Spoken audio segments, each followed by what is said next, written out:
কেনই বা আমরা আল্লাহ সুবহানাহু ওয়া তাআলার প্রশংসা করব না, যখন নভমণ্ডল ভূমণ্ডল আকাশে জমিনে সর্বত্রই তার প্রশংসা করা হচ্ছে।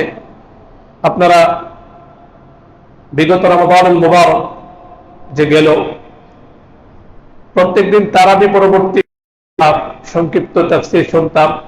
সেখানে আপনারা শুনেছেন যে 28 নম্বর পারা, ওই পারার বেশ কয়েকটি সূরা, সূরাতুল আল হাশর, সূরাতুস সফ, সূরাতুল মুজাদালা, সূরাতুত তাগাবুন, এভাবে একাধিক সূরা শুরুতে আল্লাহ সুবহানাহু ওয়া তাআলা মানব জাতিকে নির্দেশনা দিচ্ছেন। কখনো বলছেন সাব্বাহা লিল্লাহি মা ফিস সামাওয়াতি ওয়া মা ফিল আরদ, কখনো বলছেন ইউসাব্বিহু লিল্লাহি ওয়া মা ফিল আরদ আল মালিকুল কুদ্দুসিল আজিজিল হাকীম, আবার কখনো শুধু ইউসাব্বিহু লিল্লাহি মা ফিস সামাওয়াতি ওয়া মা ফিল আরদ, যার অর্থ হচ্ছে আকাশে জমিনে নবমণ্ডলে ভূমণ্ডলে সর্বত্র প্রশংসা করা হচ্ছে, তাসবিহ গুণকীর্তন পাঠ করা হচ্ছে একমাত্র আল্লাহ সুবহানাহু ওয়া তাআলা। সুবহানাল্লাহ। তো রাসূলুল্লাহ সাল্লাল্লাহু আলাইহি ওয়াসাল্লাম স্বয়ং তার অনিন্দ্য সুন্দর যাপিত জীবনে আল্লাহর এত প্রশংসা তিনি করেছেন, সিরাতের পাতায় নজর বোলালে অবাক হতে হয়। সকালবেলায় তিনি ঘুম থেকে জেগেছেন, ঘুম থেকে জেগেই তিনি পড়েছেন আলহামদুলিল্লাহিল্লাযী আহইয়ানা বা'দামা আমাতানা ওয়া ইলাইহিন নুশুর। চোখটা খুললো তো আল্লাহর প্রশংসা দিয়ে রাসূলুল্লাহ সাল্লাল্লাহু আলাইহি ওয়াসাল্লাম তার যাপিত জীবনের আরেকটা দিন তিনি শুরু করলেন। এরপর আল্লাহ সুবহানাহু ওয়া তাআলার নাম নিয়ে যখন তিনি ঘুম থেকে তার প্রশংসা করে তিনি ঘুম থেকে উঠলেন, ওযু করতে যাবেন, সেখানেও বিসমিল্লাহি ওয়াল হামদুলিল্লাহ, আল্লাহর প্রশংসা। ওযুর মাঝখানে একাধিকবার দোয়ার মধ্যে আল্লাহর প্রশংসা। নামাজ তিনি শুরু করছেন সূরাতুল ফাতিহা কিসের মাধ্যমে? আলহামদুলিল্লাহি রাব্বিল আলামিন। এইভাবে পুরোটা দিন রাত, পুরোটা সময় রাসূলুল্লাহ সাল্লাল্লাহু আলাইহি ওয়াসাল্লাম আল্লাহর প্রশংসা করেছেন। এর মাধ্যমে আল্লাহ সুবহানাহু ওয়া তাআলা তার রাসূল সাল্লাল্লাহু আলাইহি ওয়াসাল্লামের পবিত্র জীবন আদর্শ আমাদের জন্য রেখে গিয়েছেন। তো রাসূলুল্লাহ সাল্লাল্লাহু আলাইহি ওয়াসাল্লাম আমাদেরকে শেখাচ্ছেন তার কাজের মাধ্যমে যে তোমরা অধিক পরিমাণে আল্লাহ সুবহানাহু ওয়া তাআলার প্রশংসা করো। তো তুমি যত বেশি আল্লাহ সুবহানাহু ওয়া তাআলার প্রশংসা করবে, আল্লাহ সুবহানাহু ওয়া তাআলা তোমার প্রতি সন্তুষ্ট হয়ে তোমাকে দুনিয়া এবং আখিরাতে প্রশংসনীয় বানিয়ে দিবেন। সুবহানাল্লাহ। তো আমরা আল্লাহর প্রশংসা করব তো ইনশাআল্লাহ। বসে আছি সুবহানাল্লাহ পড়ি, বসে আছি আলহামদুলিল্লাহ পড়ি, সময় তো চলেই যাচ্ছে। আমি যদি চুপচাপ বসে থাকি বা গল্প করি বা এমনিতেই সময়টা যাচ্ছে, আমি যদি একবার সুবহানাল্লাহ পড়ি, আলহামদুলিল্লাহ পড়ি, আমার আমল নামাকে নেকি দ্বারা পরিপূর্ণ করে দিবেন কে? আল্লাহ। তো এভাবে আমরা অভ্যাস গড়ে তুলি, অধিক পরিমাণে আলহামদুলিল্লাহ পড়ব, অধিক পরিমাণে সুবহানাল্লাহ পড়ব, কারণ চারটি কালিমা আল্লাহ সুবহানাহু ওয়া তাআলার কাছে খুবই প্রিয়। হাদিস আগেও আপনারা শুনেছেন, সহিহ মুসলিম শরীফের বর্ণনা, রাসূলুল্লাহ সাল্লাল্লাহু আলাইহি ওয়াসাল্লাম ইরশাদ করেন আহাব্বুল কালামি ইলাল্লাহি আরবা, আল্লাহর কাছে সবচেয়ে পছন্দনীয় চারটি কালিমা আছে। কয়টি কালিমা? আল্লাহ সুবহানাহু ওয়া তাআলার কাছে সবচেয়ে পছন্দনীয় চারটি কালিমা।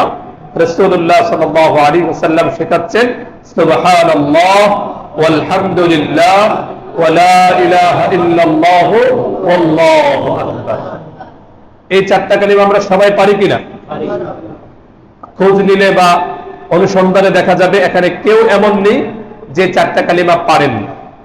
অন্তত আমি যতদিন যাবত এখানে জুমার খুতবা দিচ্ছি, চেষ্টা করছি প্রায় প্রতি জুমাতেই এই কালামগুলো, এই কালিমাগুলো বারবার পড়তে।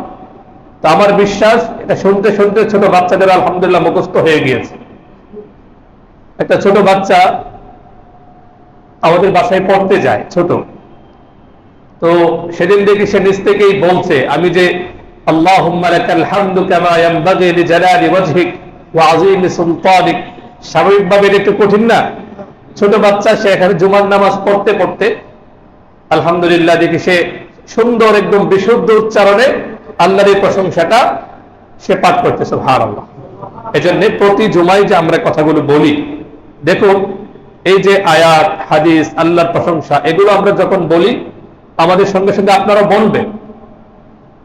জানা তো নেই, আমরা তো জানি না, হতে পারে এই যে সামান্য উচ্চারণ আল্লাহর পবিত্র নামকে যে আমরা আমাদের জবান দিয়ে উচ্চারণ করছি, কিয়ামতের কঠিন ময়দানে হতে পারে এই সামান্য উচ্চারণ আমার জন্য অসামান্য হয়ে আল্লাহর দরবারে আমার জন্য নাজাতের উসিলা হয়ে যেতে পারে। সুবহানাল্লাহ। এজন্য আমরা বসে থাকবো না। কিছু ভাইকে দেখা যায় যখন এই জিকিরগুলো পড়ানো হয়, যখন এই জিকিরটা পড়ানো হয় তখন জবানটা আমরা নাড়াতে চাই না। যেখানে জবান নাড়ানোর সেখানে আমরা জবান নাড়াবো ইনশাআল্লাহ, ঠিক আছে? যত বেশি জিকির আপনি করবেন আল্লাহ সুবহানাহু ওয়া তাআলা সঙ্গে সঙ্গে আপনারও জিকির করবেন, আপনারও স্মরণ তিনি করে নেবেন। সুবহানাল্লাহ। এটা কোনো বানোয়াট কথা? কোরআনুল কারীমে এই আয়াতটা তো আমরা প্রায় প্রতিনিয়তই শুনি। সূরাতুল বাকারা 152 নম্বর আয়াত, আল্লাহ সুবহানাহু ওয়া তাআলা বলেন ফাযকুরুনি আযকুরকুম। একজন আলেম একবার কথা প্রসঙ্গে বলছিলেন যে আমি যে এই মুহূর্তে আল্লাহ শব্দ উচ্চারণ করলাম, নিঃসন্দেহে আল্লাহ সুবহানাহু ওয়া তাআলা আরশে আজিমে আমার নাম উচ্চারণ করছেন। সুবহানাল্লাহ। তো একজন প্রশ্ন করলেন যে আপনি কি লাইভ দেখছেন? আপনি কি আল্লাহ সুবহানাহু ওয়া তাআলার সঙ্গে এইমাত্র ফোনে কথা বলেছেন? আপনি কিভাবে বুঝলেন যে আরশে আজিমে আল্লাহ সুবহানাহু ওয়া তাআলা আপনার কথা স্মরণ করছেন? তো তখন তিনি বললেন যে আমার লাইভ দেখা ভুল হতে পারে, ফোনে কথা বলাটার মধ্যেও কোনো সন্দেহ সংশয় থাকতে পারে, কিন্তু যালিকাল কিতাবু লা রাইবা ফি, there is no doubt in this book, এই কালামের মধ্যে কোনো সন্দেহ নেই। আল্লাহ সুবহানাহু ওয়া তাআলার কালাম সবচেয়ে বিশুদ্ধ। আমার দেখার চেয়ে ভুল হতে পারে, আমার শোনাটা ভুল হতে পারে, সরাসরি দেখছি এটার মধ্যেও সন্দেহ থাকতে পারে, কিন্তু আল্লাহর কালামের মধ্যে কোনো সন্দেহ নেই। 1450 বছর আগে এই কোরআনুল কারীম, দ্য গাইড ফর ম্যানকাইন্ড, হুদাল লিল মুত্তাকিন, হুদাল লিন নাস, মানব জাতির একমাত্র পথ প্রদর্শক, এই কোরআন মাজিদ স্পষ্ট ভাষায় সূরাতুল বাকারার 152 নম্বর আয়াতে আমাদেরকে ঘোষণা করেছে, আমাদেরকে জানিয়ে দিয়েছে ফাযকুরুনি আযকুরকুম। আমার প্রিয় বান্দারা, তোমরা আমাকে স্মরণ করো, আমি তোমাদেরকে স্মরণ করবো। সুবহানাল্লাহ। অতএব আমরা এই যে সুবহানাল্লাহ পড়ছি, কোনো সন্দেহ নেই, কোনো এর মধ্যে ভুল নেই, সন্দেহ নেই, কোনো আশঙ্কা নেই যে নিঃসন্দেহে এই মুহূর্তে আউজ করা জামে মসজিদে বসে আমরা আলহামদুলিল্লাহ পড়লাম, আল্লাহ সুবহানাহু ওয়া তাআলা আরশে আজিমে ফেরেশতাদের সঙ্গে কথা বলছেন যে আব্দুর রহমানের ছেলে আব্দুল করিম এই মুহূর্তে আউজ করা জামে মসজিদে বসে আমি আল্লাহর পবিত্র নাম উচ্চারণ করেছি। সুবহানাল্লাহ। এজন্য আমরা যারা জুমায় আসি, আলোচনা শুনি, অবশ্যই জবানটা একটু খুলব, জবানটা একটু নাড়াবো। হতে পারে একবারে জবান নাড়ার কারণে কিয়ামতের দিন মানুষ যখন ভয়াল পরিস্থিতিতে হাবুডুবু খাবে, জানা নাই কে কোন উসিলায় মাফ পেয়ে যায়। হতে পারে আল্লাহ সুবহানাহু ওয়া তাআলার দয়া মায়া, তার রহমত জোশ মেরে বলবে, ওগো আমি আল্লাহর নাম সুবহানাল্লাহ, আলহামদুলিল্লাহ, আল্লাহু আকবার, লা ইলাহা ইল্লাল্লাহ যখন উচ্চারণ করা হতো, সে ভালোবেসে তার জবান দিয়ে জবানটাকে নাড়িয়ে উচ্চারণ করতো, যা আমি তোকে মাফ করে দিলাম। সুবহানাল্লাহ। এজন্য আমরা এই জিকিরগুলো করব, এগুলোকে কখনো আমরা সাধারণ মনে বা তুচ্ছ মনে করব না। কিভাবে তুচ্ছ মনে করবেন? কোরআন 1450 বছর আগে বলেছে, 29 নম্বর সূরা সূরাতুল আনকাবুতের 45 নম্বর আয়াতে আল্লাহ বলেন ওয়ালা যিকরুল্লাহি আকবার। এই পৃথিবীতে সবচেয়ে বড় হচ্ছে, সবচেয়ে উঁচুতে অবস্থান হচ্ছে আল্লাহর জিকির। সুবহানাল্লাহ। যত জিকির করবেন এটা আল্লাহর কাছে বড়। হ্যাঁ, মনে হতে পারে আরে আমি তো জবান নাড়ানি সুবহানাল্লাহ পড়তে পারি। মুহতারাম হাজিরিন, একটু ভাবো, যারা কবরে শুয়ে আছে এরা এখন হাজার লক্ষ কোটি বার যদি সুবহানাল্লাহ পড়ে, আপনি একবার সুবহানাল্লাহ পড়েছেন, ওদের হাজার লক্ষ কোটি সুবহানাল্লাহ আপনার একবার সুবহানাল্লাহ বলার সমান হবে না।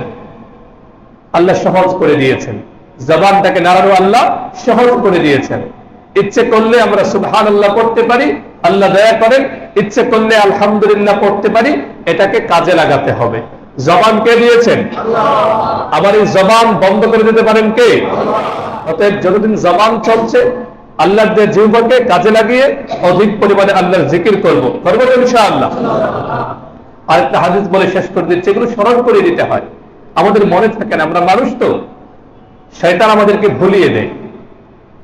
এক সাহাবী রাসূলুল্লাহ সাল্লাল্লাহু আলাইহি ওয়াসাল্লামের কাছে এসে প্রশ্ন করলেন, ইয়া রাসূলুল্লাহ ইন্না শারাইআল ইসলাম ক্বাদ কাসুরাত আলাইয়া ফাআখবিরনি বিশাইইন আতাশাব্বাসু বিহি। ইয়া রাসূলুল্লাহ, ইসলামের তো অনেক বিধিবিধান, অনেক আমল, ফরজ ওয়াজিব বিধান আমল করার পরে, ফরজ বিধানগুলো মেনে নেওয়ার পরে আপনি আমাকে একটা সহজ নফল আমলের কথা বলুন, যে আমলটা আমি সবসময় করে যেতে পারবো, যে আমলটা আমি সুন্দরভাবে আমার জীবনে বাধ্যতামূলক করে নিতে পারবো। তখন রাসূলুল্লাহ সাল্লাল্লাহু আলাইহি ওয়াসাল্লাম তাকে নসিহত করেছিলেন, লা ইয়াজালু লিসানুকা রাতবান মিন যিকরিল্লাহ। আমার প্রিয় সাহাবী, সহজ আমল চেয়েছো, শুনে নাও, লা ইয়াজালু লিসানুকা রাতবান মিন যিকরিল্লাহ, তোমার জবানটা, আল্লাহর দেয়া জিহ্বাটা যেন আল্লাহর জিকিরে তরতাজা থাকে, বলেন সুবহানাল্লাহ। আল্লাহ সুবহানাহু ওয়া তাআলা আমাদের সকলকে অধিক পরিমাণে আল্লাহ জিকির করে আল্লাহ সুবহানাহু ওয়া তাআলা সন্তুষ্টি অর্জন করে দুনিয়া থেকে বিদায় হওয়ার তৌফিক দান করেন, বলেন আমিন।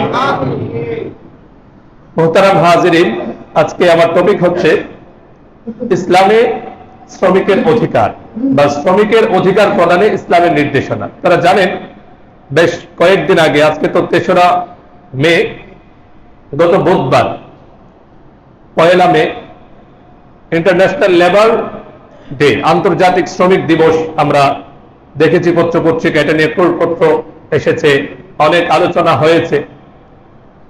আমাদের কিছু ভাই জিজ্ঞেস করেছেন যে হুজুর, আমরা কোরআন সুন্নাহর আলোকে শ্রমিকের মর্যাদা, অধিকার এ সম্পর্কে আলোচনা শুনতে চাই।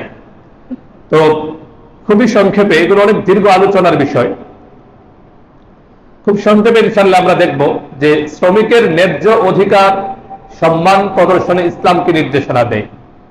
আমরা তো আলহামদুলিল্লাহ বুঝতে পেরেছি যে ইসলাম শুধুমাত্র গুটি কয়েক ইবাদতের নাম নয়। যাপিত জীবনের এমন কোনো দিক নেই, মানুষের প্রয়োজনীয় দিক, অথচ এ সম্পর্কে ইসলামের নির্দেশনা, গাইডলাইন অনুপস্থিত এমন কোনো দিক আছে? এমন কোনো দিক নেই, জবাব দিতে হবে। যদি আমি না পাই, এটা আমার ব্যর্থতা। যাপিত জীবনের অতি প্রয়োজনীয় একটি দিক হচ্ছে শ্রম, শ্রম থেকে শ্রমিক, শ্রমজীবী। তো যেটা ছাড়া একটা সমাজ চলতে পারে না, যেটা ছাড়া একটা সমাজে চলা প্রায় অসম্ভবই বলা যায়, তো সে সম্পর্কে ইসলামের কোন নির্দেশনা থাকবে না, এটা কি হতে পারে? হতে পারে। সেজন্য আজকে আমরা শ্রমিকের ন্যায্য অধিকার প্রদানে ইসলামের নির্দেশনা নিয়ে আমরা কথা বলবো ইনশাআল্লাহ। আমি খুতবায় আপনাদের সামনে কোরআনুল কারীমের 16 নম্বর সূরা, সূরাতুন আন-নাহলের 71 নম্বর আয়াত তেলাওয়াত করেছি। তেলাওয়াতকৃত আয়াতের মধ্যে এই যে শ্রম, শ্রমিক, আল্লাহ সুবহানাহু ওয়া তাআলা এই ক্যাটাগরিটা, এই পদ্ধতিতে আল্লাহ সুবহানাহু ওয়া তাআলা কেন করলেন? এটাকে হতে পারতো না কিছুক্ষণের জন্য ধরে নিলাম যে সমাজে সবাই ধনী মানুষ হবে, অনেক টাকা পয়সার মালিক হবে, আপাত দৃষ্টিতে আপাত বহনীয় মনে হয় যে কেউ খাবে আর কেউ খাবে না, বা সবাই ধনী হয়ে যাবে, এমনটাই তো মনে হয়, ঠিক কিনা? এখন কথা হচ্ছে যে আল্লাহ সুবহানাহু ওয়া তাআলা কিছু মানুষকে ধন সম্পদ দিলেন, অনেক প্রাচুর্যতায় তারা ডুবে আছে, আর কিছু মানুষ দেখা যায় নুন আনতে পান্তা ফোরায়, এমন অবস্থা। এটা আল্লাহ সুবহানাহু ওয়া তাআলা কেন করলেন? তো এই কোরআন মাজিদের সূরাতুন নাহল 16 নম্বর সূরা, সূরাতুন নাহলের 71 নম্বর আয়াতে আল্লাহ সুবহানাহু ওয়া তাআলার কারণ জানাচ্ছেন যে কেন একদল মানুষকে গরিব হতে হয়। আল্লাহ সুবহানাহু ওয়া তাআলা কেন আল্লাহর ফয়সালায় কিছু মানুষ গরিব হয়ে যায়, কিছু মানুষ শ্রমিক হয়, কিছু মানুষ পুঁজিপতি, ধনপতি হয়, এর কারণ কি? তো কোরআন জানাচ্ছে, ওয়াল্লাহু ফাদ্দালা বা'দাকুম আলা বা'দিন ফির রিজক। দুনিয়ার মানুষ শুনে নাও, আল্লাহু ফাদ্দালা বা'দাকুম আলা বা'দিন ফির রিজক। দুনিয়াতে আল্লাহ রাব্বুল ইজ্জত ওয়াল জালাল কিছু মানুষকে অন্য মানুষের উপর রিজিকের মধ্যে, ধন সম্পদ, টাকা পয়সার মধ্যে শ্রেষ্ঠত্ব প্রাধান্য দান করেন। কিছু মানুষের সম্পদ বেশি হবে, আবার কিছু মানুষের সম্পদ কম হবে। এটা কেন হয়? এটা এই জন্যই হয়, ফামাল্লাযী ফুদ্দিলু বিরাদ্দি রিজকিহিম আলা মা মালাকাত আইমানুহুম ফাহুম ফীহি সাওয়া আফাবিনি'মাতিল্লাহি ইয়াজহাদুন। এজন্য হচ্ছে কারণ দুনিয়াতে যদি সবাই ধনী হয়ে যায়, স্বাভাবিক যৌক্তিক দৃষ্টিকোণ হচ্ছে যদি সমাজের মধ্যে কাজ করার মতো লোক খুঁজে না পাওয়া যায়, সমাজ চলবে? সমাজ চলবে না। আল্লাহ রাব্বুল আলামিনের ফয়সালাটাই এমন, কিছু মানুষকে আল্লাহ রাব্বুল আলামিন সৃষ্টিগতভাবে ধনী বানিয়ে দেন। তো সমাজের ভারসাম্যতা, সমাজ ভারসাম্যবোধ বজায় থাকার জন্য সমাজের মধ্যে কিছু মানুষ হবে গরিব আর কিছু মানুষ হবে ধনী। গরিব মানুষেরা ধনী মানুষের কাজগুলো করে দিবে, ঠিক কিনা? এখন প্রশ্ন হচ্ছে, তো যাদেরকে আল্লাহ রাব্বুল আলামিন ধনী বানালেন, যাদেরকে গরিব বানালেন, এটা আল্লাহরই ফয়সালা। সবাই ধনী হবে না, আবার সবাই গরিব হবে না, সমাজ চলবে না। তো যারা ধনী হয়েছে তাদেরকে আল্লাহ রাব্বুল আলামিন বিশেষ কিছু নির্দেশনা দিয়েছে, তারা যেন গরিব মানুষদের প্রতি লক্ষ্য রাখে। এমন না যে ক্যাপিটালিজম পুঁজিবাদের মতো সম্পদ উপার্জন করছে, অর্জন করছে তো করছে, বলহারা হয়ে যত মন চায় সম্পদ অর্জন করবে, তার পাশের মানুষ, তার পাশে গরিব মানুষ, আত্মীয় না খেয়ে মারা যাচ্ছে, এদিকে দৃষ্টি দিচ্ছে না। এমন দৃষ্টিভঙ্গি, অ্যাটিটিউড ইসলাম এটাকে পছন্দ করে? তো দেখা যাচ্ছে আল্লাহ সুবহানাহু ওয়া তাআলা তার এটা সৃষ্টি রহস্য, একদলকে আল্লাহ রাব্বুল আলামিন ধনী বানাচ্ছেন, আরেক দলকে গরিব বানাচ্ছেন। এরপরে যারা ধনী তাদের উপর কিছু দায়িত্ব দিয়ে দিচ্ছেন, তাদেরকে বলছেন যে গরিবরা তোমাদের কাজগুলো করবে, তো তাদের প্রতি সর্বোচ্চ সদয় হতে হবে, তাদের হক আদায় করতে হবে। শুধু তোমরা নিজেদের স্বার্থ দেখবে এমনটা হবে না। আর গরিবদেরকে বলা হচ্ছে তোমরা যে কাজ করবে, তোমাদের যে ধন সম্পদ কম, এটা আমি আল্লাহ সুবহানাহু ওয়া তাআলারই ফয়সালা। তো তুমি তোমার মালিকের কাজটা করবে এমন ভাবে, এখানে কোনো ধরনের প্রতারণা করবে না, মিথ্যা কথা বলবে না, তার হক নষ্ট করবে না। তো সেই ধারাবাহিকতায় সমাজের মধ্যে আমরা শ্রমজীবী শ্রমিকদের অস্তিত্ব আমরা দেখি। বিশেষ করে আপনারা যারা পড়াশোনা করেন জানেন, অষ্টাদশ শতাব্দীতে শিল্প বিপ্লবের পরে এই শ্রমিক শ্রেণীর ব্যাপক উত্থান হয়, পুঁজিপতিদের উত্থান হয়। তখন এই শ্রমিক যে কনসেপ্টটা, লেবার কনসেপ্টটা আমাদের সামনে ব্যাপকভাবে চলে আসে। তো তখন তাদের অধিকার বাস্তবায়ন করার লক্ষ্যে কখনো ক্যাপিটালিজম এসেছে, গণতন্ত্রের আবরণে শ্রমিকদের অধিকার নিশ্চিত করার জন্য কত ধরনের চেষ্টা করা হয়েছে। দিন শেষে সেগুলো ব্যর্থতায় পর্যবসিত হয়েছে, কারণ বস্তুতান্ত্রিক মানসিকতা মানব জাতিকে শতভাগ সফলতা দিতে পারে না। মানব জাতির শান্তি, স্বস্তি, সফলতা একমাত্র ইসলামের পথে। কারণ ইসলাম কার দেওয়া জীবন বিধান? আল্লাহর দেওয়া জীবন বিধান। আল্লাহ জানেন মানব জাতির সুখ, শান্তি, প্রশান্তি, উন্নতি, সফলতা কোথায়। এজন্য দেখা যায় ক্যাপিটালিজমে শুধু ব্যক্তির অনেক উন্নতি হচ্ছে, আবার সোশ্যালিজম সমাজতন্ত্রে সেখানে দেখা যাচ্ছে সরকারের কাছে সম্পদ চলে যাচ্ছে, আবার সাধারণ মানুষ কাজের প্রতি আগ্রহ হারাচ্ছে। সব মিলিয়ে ইসলামে শ্রমিকের যে অধিকারটা, এটা 1450 বছর ধরে একেবারে স্পষ্ট হয়ে যাচ্ছে যে ইসলাম শ্রমিকের অধিকার প্রদানে যে নির্দেশনা দিয়েছে সেটাই কালজয়ী, সেটাই যথার্থ, এবং এর চেয়ে উন্নত, এর চেয়ে কার্যকরী আর কোন নির্দেশনা, আর কোন মতবাদ হতে পারে না। প্রথমে আমরা যদি দেখি ইসলাম শ্রমের গুরুত্ব কতটুকু দিয়েছে। আপনারা জানেন যে ইসলাম শুরু থেকেই রাসূলুল্লাহ সাল্লাল্লাহু আলাইহি ওয়াসাল্লামের উপর যখন কোরআন নাযিল হয়, এবং রাসূলুল্লাহ সাল্লাল্লাহু আলাইহি ওয়াসাল্লাম যখন জনতা বিক্ষুব্ধ একটা অশান্ত সমাজকে পরিবর্তনের লক্ষ্যে, বিপ্লবের লক্ষ্যে তিনি যখন কাজ শুরু করলেন, মৌলিক যে নির্দেশনাগুলো ইসলাম দিয়েছে, রাসূল সাল্লাল্লাহু আলাইহি ওয়াসাল্লাম দিয়েছেন, তার অন্যতম একটি হচ্ছে অলসতার সুযোগ ইসলামে নেই। একজন মানুষ বৈরাগ্যবাদিতা গ্রহণ করবে, সে কাজকর্ম ছেড়ে নিশ্চেষ্ট হয়ে মসজিদে বসে সারাদিন জিকির করবে, এই সুযোগ, এই চেতনা, এই নির্দেশনা ইসলামে আছে? নেই। ইসলাম শুরু থেকেই তার অনুসারীদেরকে কাজ করার প্রতি, পরিশ্রমী হওয়ার প্রতি সবসময় নির্দেশনা দিয়েছে। কোন ধরনের অলসতা, গাফলতি বা ভবঘুরে হয়ে ঘুরঘুর করা, অন্যের উপর সে পরনির্ভরশীল হয়ে যাবে, এটা কোনো ইসলামের শিক্ষা না। ইসলাম শুরু থেকেই বলে তুমি পরিশ্রম করো, নিজের আত্মসম্মান বোধ বজায় রাখো, নিজেকে কখনো অপমানিত করবে না, প্রয়োজনে সাধারণ থেকে সাধারণ কাজ যেগুলোকে সমাজ মনে করে সেগুলো করো, তবু কখনো পরনির্ভরশীল হবে না। নিজের একটা সম্মানজনক পরিচয় ধার করাও, তুমি একজন মুসলিম, তুমি একজন মুমিন, তুমি কখনো অন্যের উপর নির্ভর হতে পারো না, বোঝা হতে পারো না, বরং তুমি মাথা উঁচু করে সম্মানের সঙ্গে এই সমাজে বাঁচবে। এটাই হচ্ছে ইসলামের শিক্ষা, এটাই হচ্ছে একজন মুমিনের প্রতি আল্লাহর পক্ষ থেকে নির্দেশনা। সুবহানাল্লাহ। এজন্য 1450 বছর আগে বিশ্ব মানবতাকে মুক্তি দেওয়ার প্রতিশ্রুতি নিয়ে যে কোরআন নাজিল হয়েছে, সেই কোরআনুল কারীমের 62 নম্বর সূরা সূরাতু আল জুমার 10ম আয়াতে রব্বে কারীম পরিষ্কার ঘোষণা করছে, فإذا قضيت الصلاة فانتشروا في الأرض فإذا قضيت الصلاة فانتشروا في الأرض وابتغوا من فضل الله واذكروا الله كثيرا لعلكم তুফলিহুন।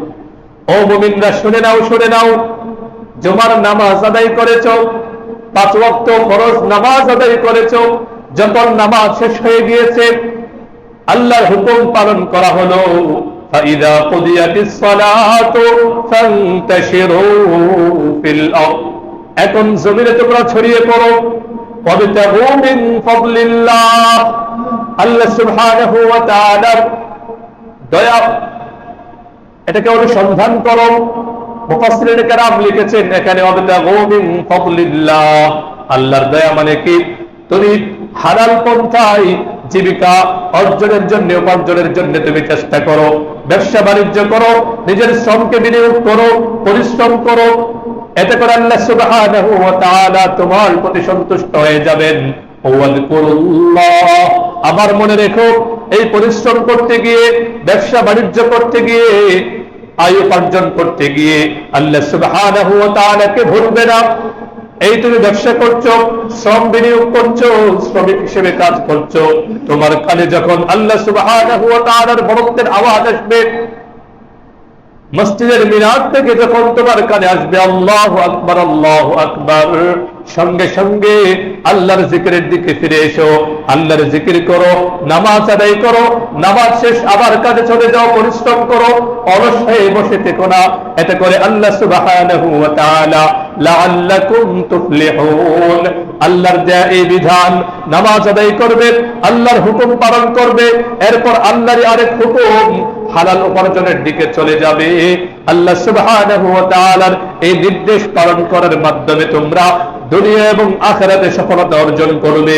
সুবহানাল্লাহ, স্পষ্ট নির্দেশনা। নিশ্চেষ্ট হয়ে, অলস হয়ে, নিষ্কর্মা হয়ে বসে থাকার সুযোগ ইসলামে নেই। দেখবেন সমাজের মধ্যে যারা আত্মমর্যাদাশীল, আত্মমর্যাদাবোধ সম্পন্ন মানুষ কখনো অন্যের উপর নির্ভরশীল হতে পারে না। সে কিছু না কিছু একটা কাজ করবে, সে কখনো তার ভাইয়ের উপর, কখনো তার সন্তানের উপর নির্ভরশীল হয়ে পড়ে থাকবে না। কারণ ইসলাম সবসময় বলে তার অনুসারীকে, তুমি নিজেকে কখনো অপমানিত করবে না, নিজের ব্যক্তিত্ব বজায় রাখবে। আর একজন মানুষের ব্যক্তিত্ব সবচেয়ে বেশি নষ্ট হয় একজন ব্যক্তি যখন পরনির্ভরশীল হয়ে পড়ে, অলস হয়ে ঘরে বসে থাকে, সে যখন কাজ করে না, তখন তার ব্যক্তিত্বটা সবচেয়ে নষ্ট হয়। আর একজন মুসলমান সে কখনো তার ব্যক্তিত্ব নষ্ট করতে পারে না। মুহতারাম হাজিরিন, এভাবে কোরআন মাজিদে 1450 বছর আগে আমাদেরকে কাজের প্রতি, শ্রমের প্রতি আমাদেরকে উদ্বুদ্ধ করেছে, আমরা যেন কাজের প্রতি আগ্রহী হই। দেখুন, সমাজের মধ্যে যারা শ্রমিক, যারা শ্রমজীবী, যারা নিজের শ্রম বিনিয়োগ করে, তাদেরকে এক শ্রেণীর মানুষ নিচু চোখে দেখে। এই যে নিচু মানসিকতাটা, এটা অত্যন্ত ঘৃণিত একটা মানসিকতা।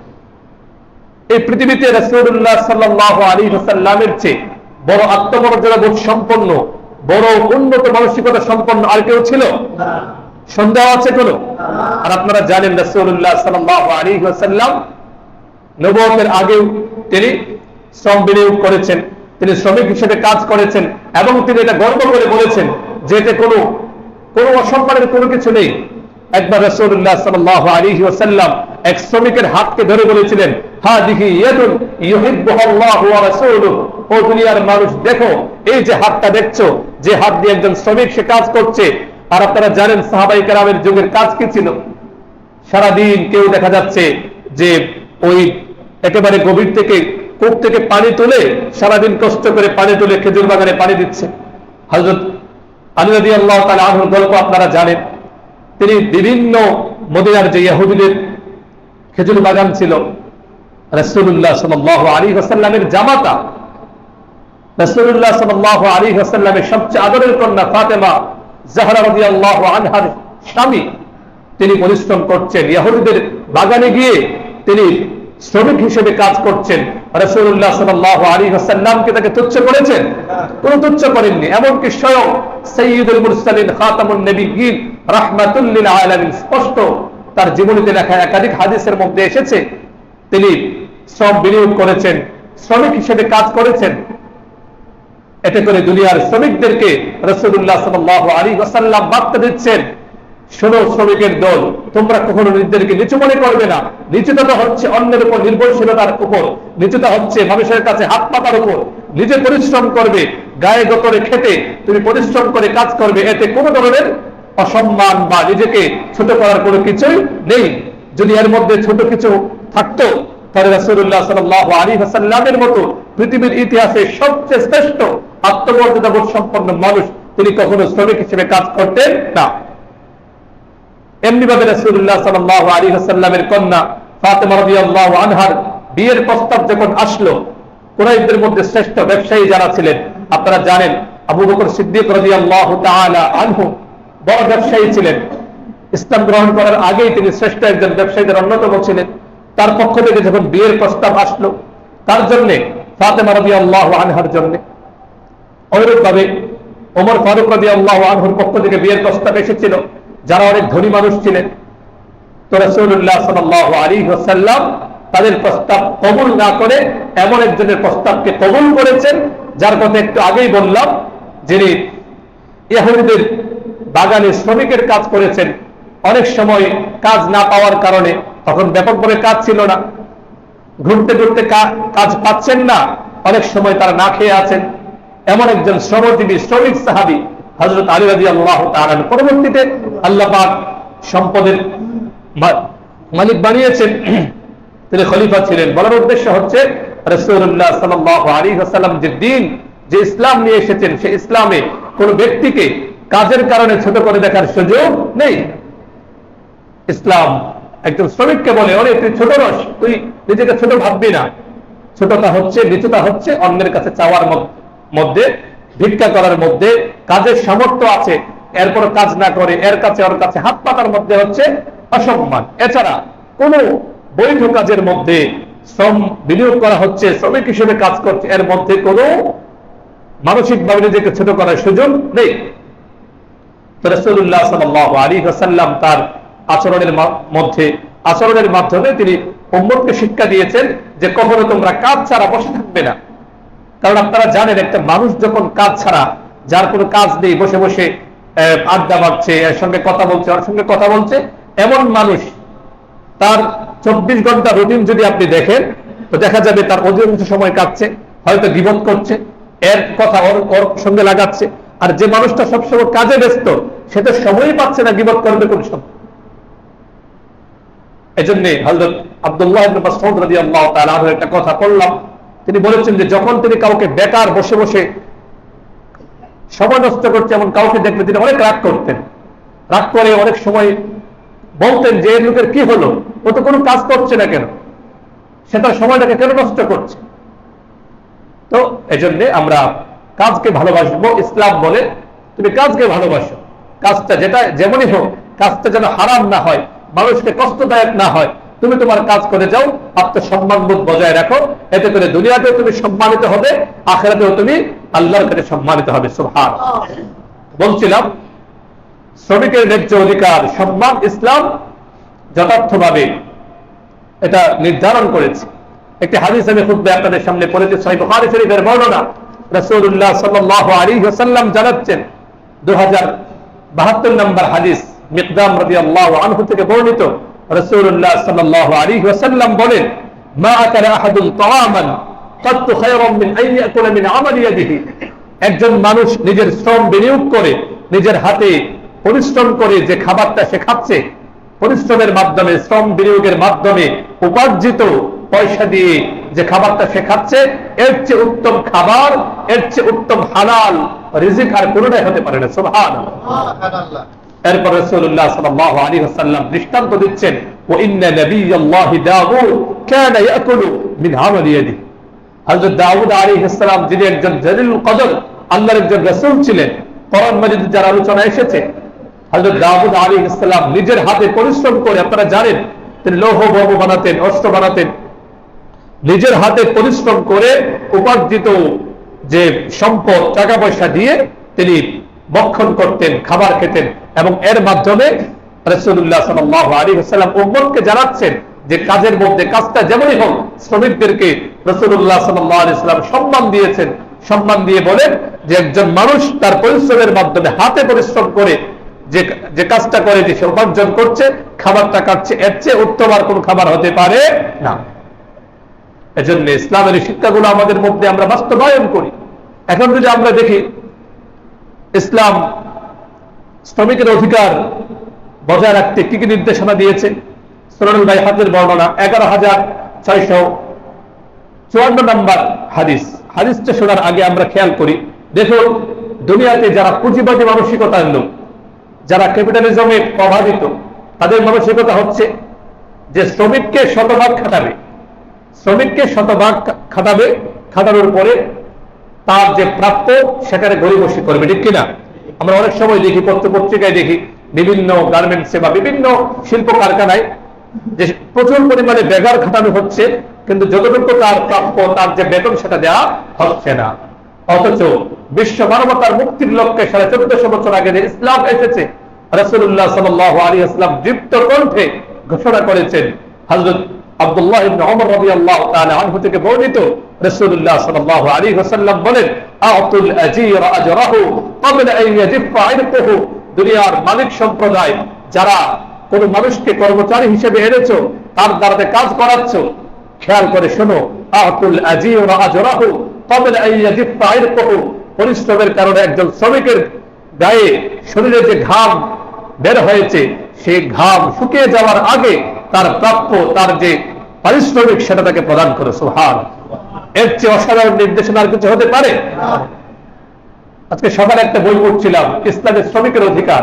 সেখানে ক্যাপিটালিজমের যারা প্রবক্তা, তাদের কথাগুলো পড়ছিলাম আর অবাক হচ্ছিলাম যে একটা মানুষ কত নৃশংস হতে পারে। শ্রমিকদেরকে শোষণ করার জন্য কত ধরনের পদ্ধতি ওই পুঁজিবাদীরা অবলম্বন করে, মানে অবাক হওয়ার মতো অবস্থা। মানুষ এত হিংস্র হতে পারে যে পারলে অবস্থা এমন 24 ঘন্টার মধ্যে 18 ঘন্টা খাটাবে, আর যখন ওই বেতনটা দিবে, পারিশ্রমিকটা দিবে, তখন এই সমস্যা, ওই সমস্যা, এগুলো বলে, এবং এটাই হচ্ছে তাদের একটা মতবাদ। অবাক করার মতো অবস্থা। মুহতারাম হাজিরিন, এভাবে ইসলাম একজন ব্যক্তিকে সম্মান দিয়েছে। সমাজ চলতে গেলে শ্রমিকদের ছাড়া সমাজ চলবে না। সেই শ্রমিকের অধিকার নিশ্চিতকরণে রাসূলুল্লাহ সাল্লাল্লাহু আলাইহি ওয়াসাল্লামকে স্পষ্ট ইতিবাচক নির্দেশনা দিয়েছেন যে শ্রমিককে কাজ করাচ্ছ, তার গায়ের ঘাম শুকানোর আগে তার যথার্থ প্রাপ্য পারিশ্রমিক তাকে দিয়ে দাও। সুবহানাল্লাহ। পক্ষান্তরে যারা শ্রমিকদেরকে খাটানোর পরে যারা শ্রমিকদের পারিশ্রমিক যথার্থভাবে দেয় না, এই সমস্যা, ওই সমস্যা, সেটা তার কাজটা করেছে, আগে দেখতে হবে শ্রমিক তার কাজ যথার্থভাবে করেছে কিনা। অবস্থা এমন এখন যে শ্রমিক চাই সে অল্প পরিশ্রম করে মালিকের কাছ থেকে কেউ বেশি টাকা নিতে পারে, আর এদিকে শ্রমিক চাচ্ছে, একদল মালিক চাচ্ছে যে শ্রমিককে বেশি খাটিয়ে যেন তাকে পারিশ্রমিক কম দেওয়া যায়, ঠিক কিনা?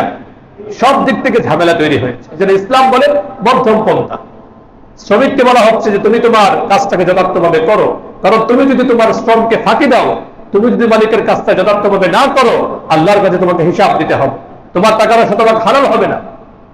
আর এদিকে মালিককে বলা হচ্ছে যে সাবধান, তুমি যাকে শ্রমিক হিসেবে এনেছো, সেই শ্রমিকের গায়ের ঘাম শুকিয়ে যাওয়ার আগে তার পারিশ্রমিক দিয়ে দাও।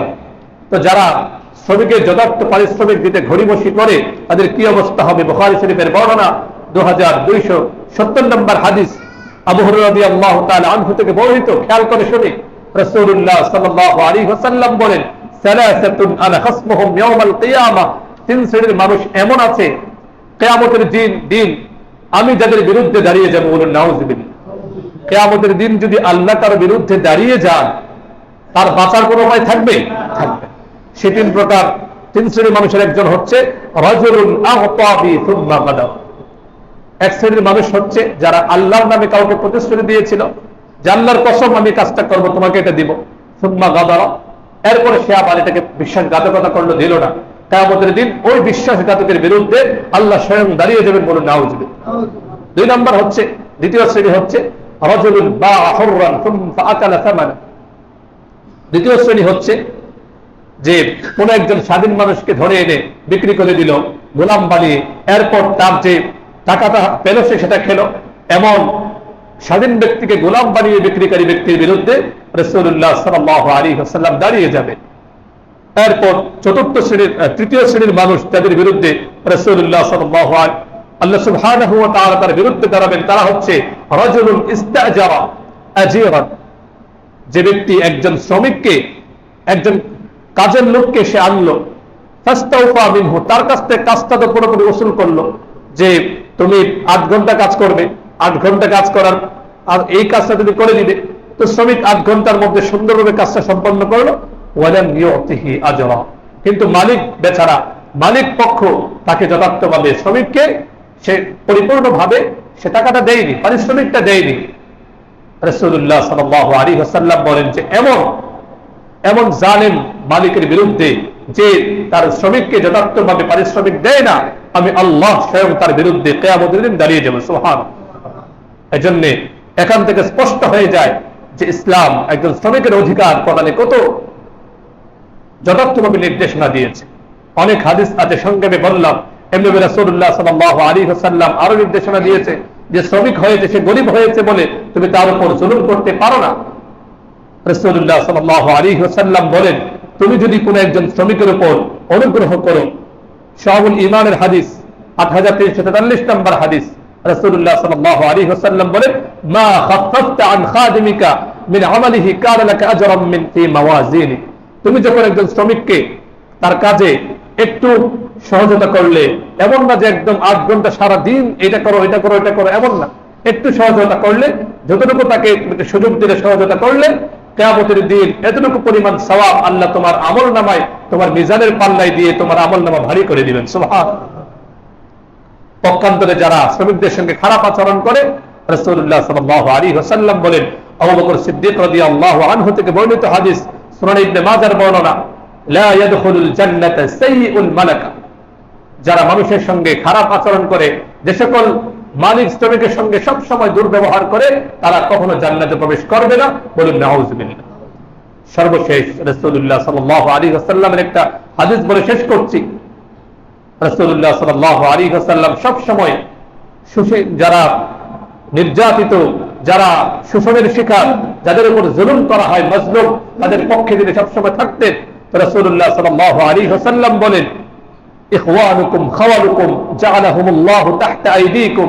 এই যে শ্রমিক ভাইরা, যারা গরিব মানুষ, এরা তোমাদের ভাই, আল্লাহ চাইলে ওদেরকে তোমাদের উপর নিতে পারতেন।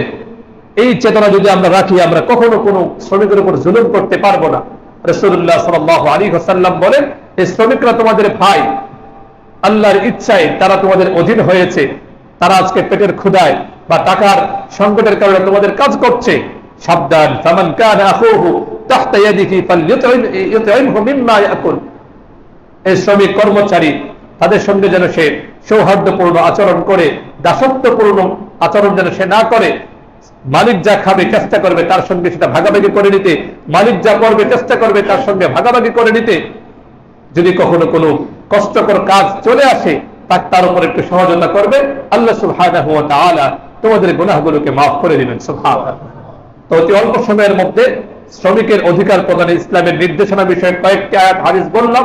আমাদের সামনে পরিষ্কার, ইসলাম শ্রমিকদেরকে যে অধিকার দিয়েছে, যে সম্মান মর্যাদা দিয়েছে, পৃথিবীর ইতিহাসে শুরু থেকে এখন পর্যন্ত কোন মতবাদ, কোন ইজম, চাই সেটা সোশ্যালিজম হোক, চাই সেটা ক্যাপিটালিজম হোক, কোন মতবাদ শ্রমিকের যথার্থ অধিকার নিশ্চিত করতে পারেনি। ইসলামই একমাত্র পেরেছে। কিয়ামত পর্যন্ত শ্রমিকের অধিকার সহ এই পৃথিবীকে সুষ্ঠুভাবে চালানোর জন্য ইসলামের যে জীবন বিধান, ইসলামের যে নির্দেশনা, এর সমকক্ষ আর কিছু হতে পারে না, ইসলামের বিকল্প আর কিছুই হতে পারে না। আল্লাহ আমাদের সকলকে সবসময় ইসলামের নির্দেশনাগুলো বুঝে সে অনুযায়ী আমল করার তৌফিক দান করো।